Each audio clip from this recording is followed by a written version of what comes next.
വ്യാകരണപരിചയഃ. വ്യാകരണപരിചയം സംസ്കൃത വ്യാകരണത്തിൻ്റെ പ്രാക്കഥനം. വാക്യകാരം വരരുചിം ഭാഷ്യകാരം പതഞ്ജലിം പാണിനിം സൂത്രകാരം ച പ്രണതോസ്മി മുനിത്രയം.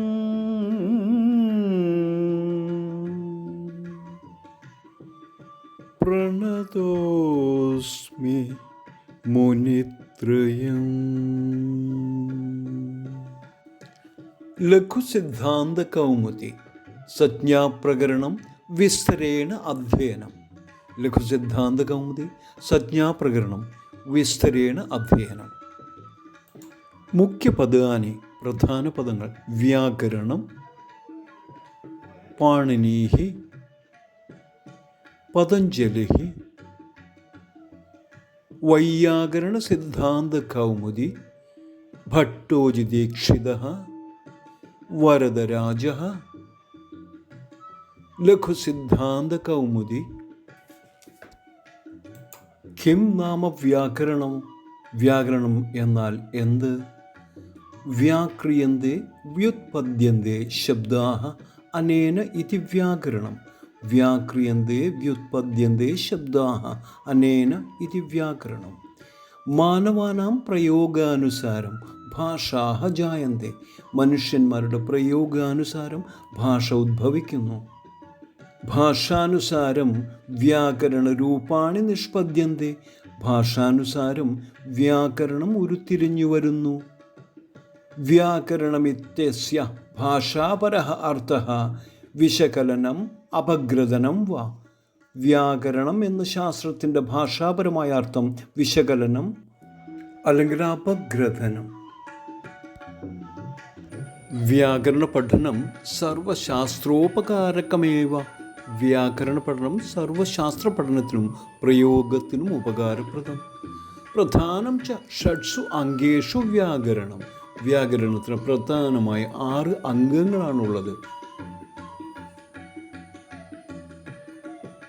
വേദപുരുഷസ്യ മുഖം ഭവതി വ്യാകരണം. വ്യാകരണം വേദത്തിൻ്റെ മുഖം എന്നറിയപ്പെടുന്നു. ഉക്തഞ്ച, നോക്കൂ, ഇങ്ങനെ പറഞ്ഞു കേൾക്കുന്നു. ഈ ശ്ലോകം ശരിയാവണ്ണം ശ്രവിക്കൂ, പഠിക്കൂ. ഓം ശ്രീ ഗുരുഭ്യോ നമഃ. ഛന്ദഃ പാദൗ തു വേദസ്യ ഹസ്തൗ കൽപ്പോധപഠ്യതേ. ജ്യോതിഷാമയനം ചക്ഷുഃ നിരുക്തം ശ്രോത്രമുച്യതേ. ശിക്ഷാഘ്രാണം തു വേദസ്യ മുഖം വ്യാകരണം സ്മൃതം. തസ്മാത് സാംഗമധീത്യൈവ ബ്രഹ്മലോകേ മഹീയതേ. ഛന്ദഃ പാദൗ തു വേദസ്യ ഹസ്തൗ കൽപ്പോധപഠ്യതേ. ജ്യോതിഷാമയനം ചക്ഷുഃ നിരുക്തം ശ്രോത്രമുച്യതേ.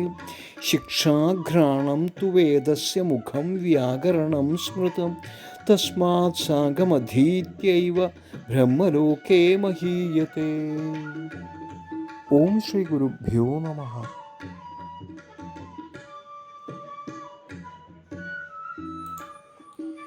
വ്യാകരണ പഠനേന വിനാ വേദപഠനം സുഖരം ന ഭവതി. വ്യാകരണ പഠനം കൂടാതെ വേദപഠനം സുഖരമാവില്ല തന്നെ. ഋഗ്വേദകാലാത് ഏവ വ്യാകരണശാസ്ത്രസ്യ നിർദ്ദേശഃ സമുപലഭ്യതേ. ഋഗ്വേദകാലം മുതൽക്കേ വ്യാകരണശാസ്ത്രത്തിൻ്റെ പ്രയോഗം ഉണ്ടായിരുന്നു എന്നതിന് ഉദാഹരണങ്ങൾ ഉപലബ്ധമാണ്. വ്യാകരണസ്യ ഉത്പത്തികഥാ തു തൈത്തിരീയ സംഹിതായാ വർണ്ണിതമസ്തി. വ്യാകരണത്തിൻ്റെ ഉദ്ഭവത്തിൻ്റെ കഥ തൈത്തിരീയ സംഹിതയിൽ വിവരിച്ചിട്ടുണ്ട്. മഹർഷയേഃ യാസ്കസ്യ നിരുക്തഗ്രന്ഥേ വ്യാകരണസ്യ അനേകേഷാം പരിഭാഷികശബ്ദാനാം പ്രയോഗഃ സമുപലഭ്യതേ. യാസ്ക മഹർഷിയുടെ നിരുക്ത ഗ്രന്ഥത്തിൽ വ്യാകരണത്തിൻ്റെ പല നിർവചന പദങ്ങളും ഉപയോഗിച്ചിരിക്കുന്നതായി കാണാവുന്നതാണ്. പ്രസിദ്ധാഃ വ്യാകരണഗ്രന്ഥാഃ ആചാര്യസ്യ പാണിനേഃ അഷ്ടാധ്യായി വ്യാകരണസ്യ ലബ്ധപ്രതിഷ്ഠാചാര്യഃ ഭവതി പാണിനീഃ. ഭാരതേ ഭാഷായാ പഠനം പ്രായേണ പാണിനേഃ കാലാദാരഭ്യതേ. വ്യാകരണത്തിൻ്റെ ലബ്ധപ്രതിഷ്ഠാചാര്യനാണ് പാണിനി. ഭാരതത്തിലെ ഭാഷയുടെ പഠനം ഏതാണ്ട് പാണിനിയുടെ കാലത്താണ് ആരംഭിക്കുന്നത്.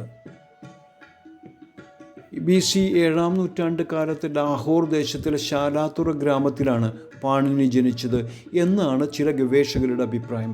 അമ്മയുടെ പേര് ദാക്ഷി എന്നും അച്ഛൻ്റെ പേര് ശാലാങ്കും എന്നും ആണെന്നറിയപ്പെടുന്നു. പാണിന് ഇതി ഗോത്രേ ഉത്പന്നഃ ഇതി കാരണാത് പാണിനീഃ ഇതി തസ്യ നാമ അഭവത്. പാഹികഃ ഇതി പാണിനേഃ മൂലം നാമധേയം. തസ്യ മാതാ ദാക്ഷി പിതാ ശാലങ്കു. തസ്യ ഗ്രാമഃ ശാലാതുരഃ. സഃ ക്രിസ്തബ്ദാത് പ്രാക് ചതുർത്ഥശതകേ ആസീത്. പാണിനേഃ തക്ഷശിലാ വിദ്യാപീഠേ ശിക്ഷാം പ്രാപ്തവാൻ. പാണിനീഃ കः ആസീത്? പാണിനീഃ ക്രിസ്തോः പൂർവം ചതുർത്ഥേ ശതകേ ശാലാതുരഗ്രാമേ ജനിം പ്രാപേതി ഗവേഷകാണാം കതിപയാനാം മതം. അഷ്ടാധ്യായ്യാം 400 സൂത്രാണി. തസ്യ വ്യാകരണഗ്രന്ഥേ അഷ്ടാധ്യായ്യാം പ്രായേണ 400 സൂത്രാണി സന്തി. പാണിനേഃ മാതുഃ നാമ ദാക്ഷി. പതഞ്ജലേഃ മഹാഭാഷ്യാനുസാരം പാണിനേഃ മാതുഃ നാമ ദാക്ഷി ഇത്യാസീത്. വൈശ്യപ്രസിദ്ധഃ വൈയാകരണഃ ഭവതി പാണിനി. അഷ്ടാധ്യായാം പ്രായേണ 400 സൂത്രാണി സന്തി.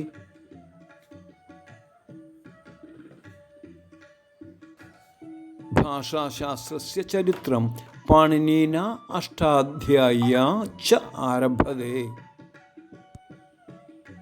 അഷ്ടാധ്യായാം അപരം നാമ ഭവതി പാണിനീയം.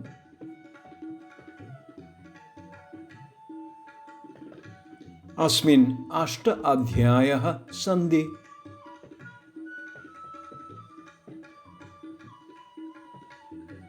ഏകസ്മിൻ അധ്യായേ 4 പാദാഃ.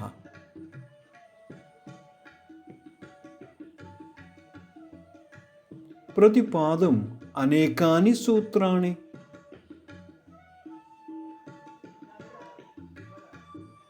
സൂത്രാണി യഥാക്രമമേവ വർത്തന്തെ.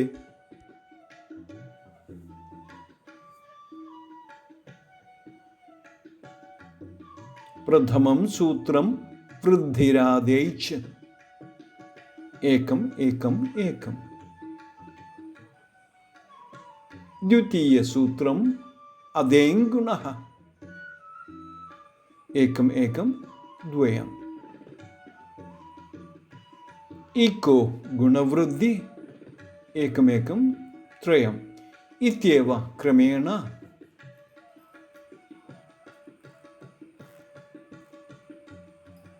അന്തിമസൂത്രം ഭവതി ആ ആ.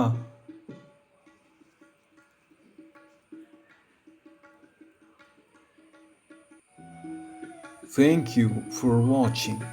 Don't forget to comment and share.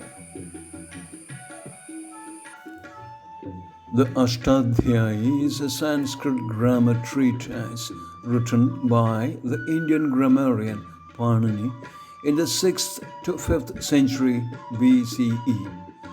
It's made up of 3,959 to 4,000 sutras or rules in 8 chapters, hence the name Ashtadhyayi, each divided into 4 sections called padas.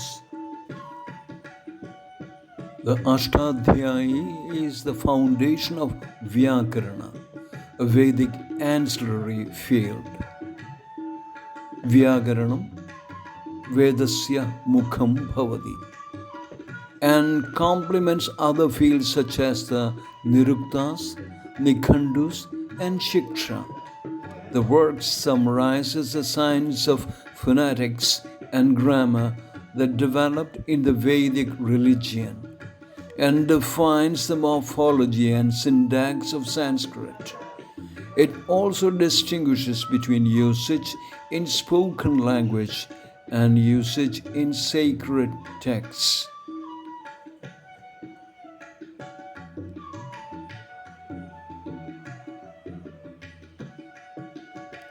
So happily there ends this initial lesson on Sanskrit grammar. We'll be back soon with a lesson 2. So please don't forget to listen to the second lesson of Sanskrit grammar. Thank you. Thank you very much.